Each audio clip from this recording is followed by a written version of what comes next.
Hello dear students, how are you all?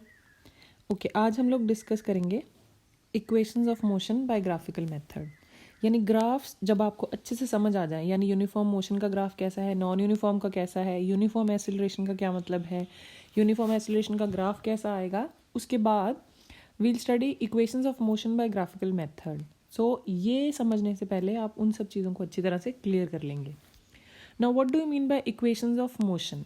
Equations of motion का मतलब है कुछ मैथमेटिकल इक्वेशंस जो रिलेट करती हैं वेलोसिटी को, पोजीशन को, टाइम को, एक्सेलरेशन को, यानी some formulas with the help of which you can find some variables like velocity, time और डिस्टेंसेस। हमारे पास 3 इक्वेशंस ऑफ मोशन हैं, but they are all based on uniform acceleration. यानी इन तीनों इक्वेशन मोशंस में एक्सेलरेशन जो है वो कांस्टेंट है। The first relation is velocity time relation, and before that you should know the meaning of all these terms which are used. Now u का क्या मतलब है? u is the initial velocity, यानी हमने जब भी अपनी जर्नी शुरू की उस केस में velocity कितनी थी, so u is always initial velocity. Now what is v? v is always the final velocity. What is s? S is always the distance या displacement depending on the question. तो s है distance या displacement.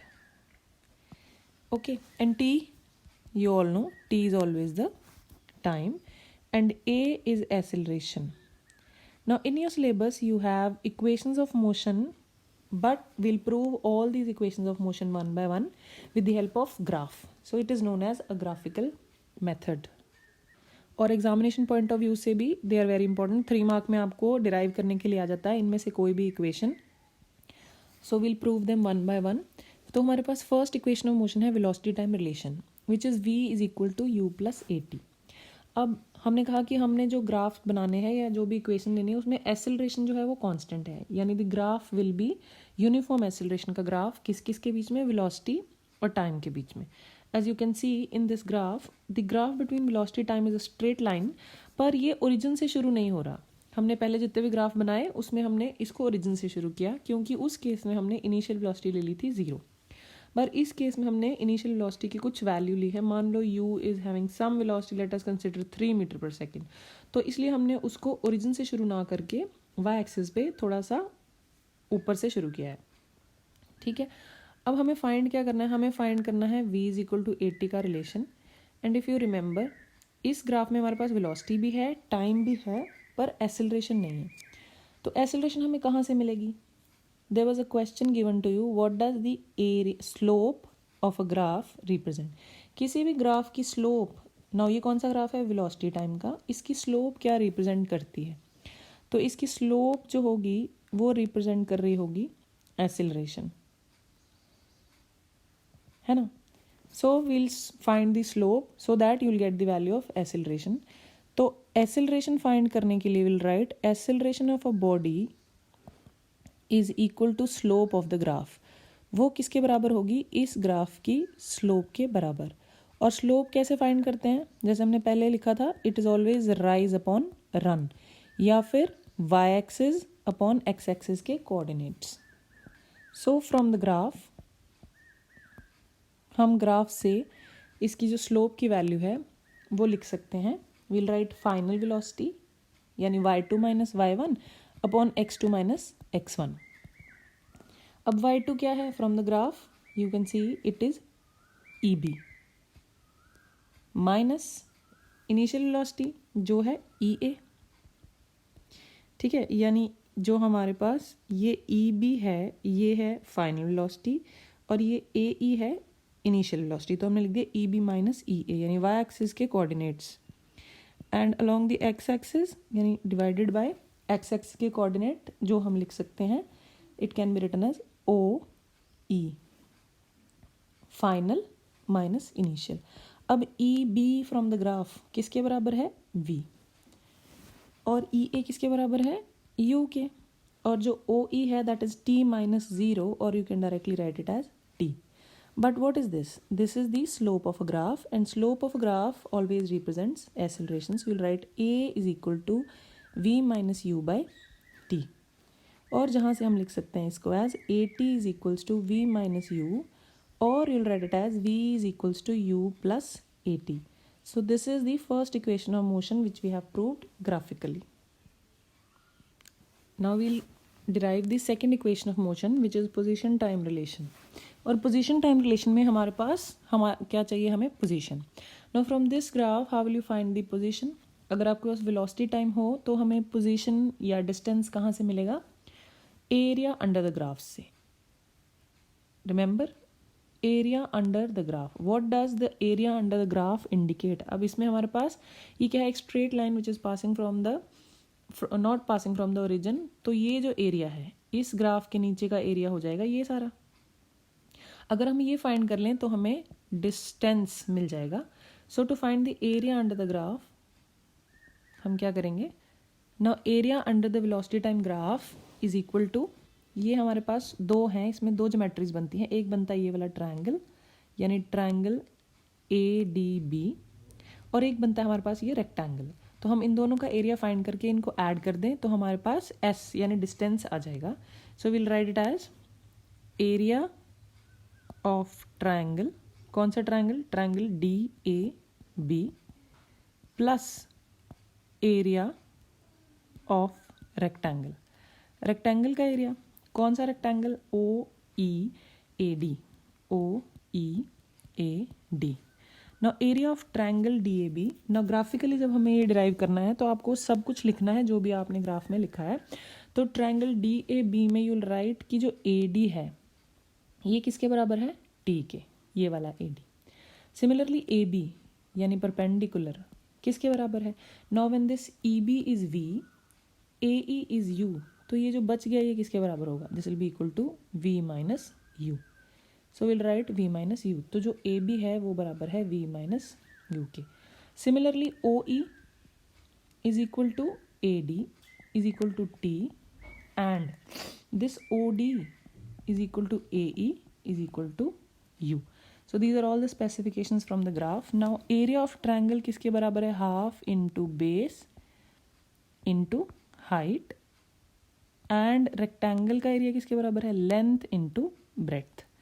So from this graph, इस graph से हमारे पास base किसके बराबर है, base है इस triangle का AD, so half into AD into height is equal to AB, plus length is OE of this rectangle, plus multiplied by OD.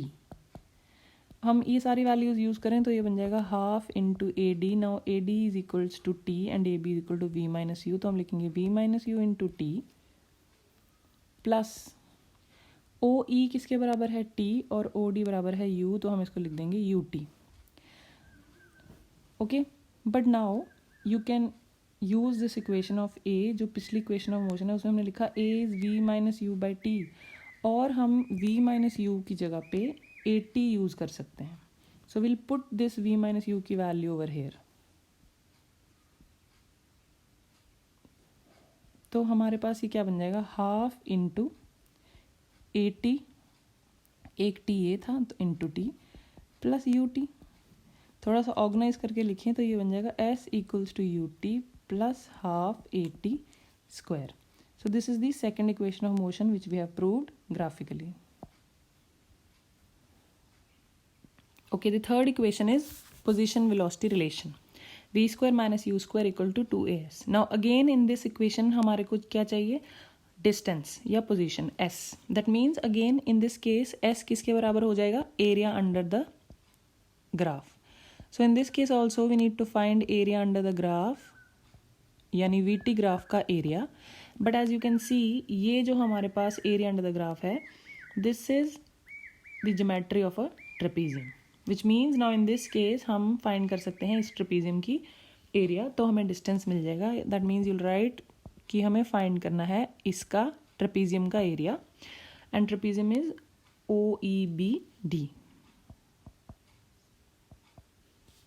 Okay, now area of trapezium is half into sum of parallel sides multiplied by the perpendicular distance between those two parallel sides. Now again since this is a graphical method तो हमें सब कुछ from the graph he consider करना है. तो ये हमारे पास क्या है, V, ये हमारे पास क्या है u, और ये हमारे पास OE जो है वो बन गया t. So we'll write half into sum of parallel sides, which means from the graph you will write from the graph हमारे पास जो वैल्यूज़ हैं वो आ गई EB is equals to V, OD equals to U and OE equal to T. तो parallel sides कौन कौन सी हैं? Parallel sides हमारे पास हैं EB, तो हम लिखेंगे EB प्लस OD इंटू इन दोनों के बीच का परपेंडिकुलर डिस्टेंस है OE. So will write half into V plus U into T. But as we all know A equals to V minus U by T से हम अगर T की वैल्यू फाइंड करें तो वो बन जाएगी V minus U by A. So we will substitute over here half U plus V into T, और T की वैल्यू बन जाएगी V minus U by A. ये क्या है S, which means area under the graph. So you will write S as V plus U and V minus U, which means A plus B, A minus B, जो क्या बन जाएगा A square minus B square. So what we have used the formula of A square minus B square is equals to A plus B, A minus B, और ये बन गया V square minus U square upon 2 times A, from which we have concluded that we have the formula as, यानी ये हमारे पास बन गया V square minus U square equals to, ये 2 टाइम्स ए को एस से मल्टीप्लाई कर दिया और ये बन गया 2AS. So we have the third equation of motion also proved graphically. Okay, last topic of your chapter is uniform circular motion. Now what do you mean by circular motion? You all know that the motion of a body around a fixed point is known as circular motion. You have so many examples like the blades of a fan, है ना, एक fan के blade जो है वो circular motion है. Similarly motion of all the planets, similarly motion of electron, satellite, एक stone अगर हम टाई कर दें, they are all the examples of circular motion. But why this term uniform is used and what is uniform circular motion? Sometimes you will study that uniform circular motion in your books it is written uniform circular motion is accelerated motion. Now how is it possible कि uniform भी है और accelerated भी है? There is a difference. Uniform circular motion में you will write that it is a uniform circular motion because uniform circular motion में जो चीज़ कांस्टेंट है वो है स्पीड.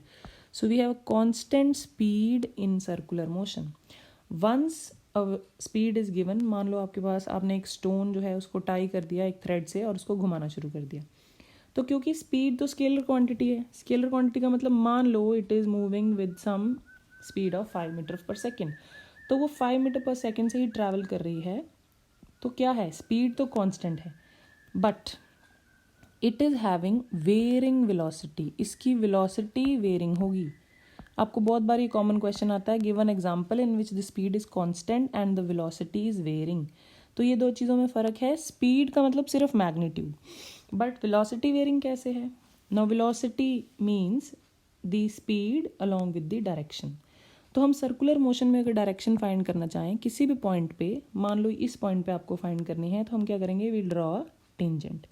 इस पॉइंट पे वेलोसिटी है in the upward direction. Now at this point you need to find the velocity, you'll draw a tangent, तो ये हो जाएगी velocity. इस point we have to find the velocity, this will be the velocity. So you'll see the velocity is changing at every point. So circular motion में speed तो constant है but the velocity is varying. Now if the velocity is varying यानी v2 is not equal to v1, which means यहाँ पे time है t1, यहाँ पे time है t2, तो हम जो एक्सेलरेशन है वो फाइंड कर सकते हैं, यानी v2 minus v1 upon t2 minus t1. Hence this is known as accelerated motion. Uniform circular motion accelerated इसलिए है क्योंकि इसकी वेलोसिटी तो वेरी कर रही है बट स्पीड हमेशा कांस्टेंट है.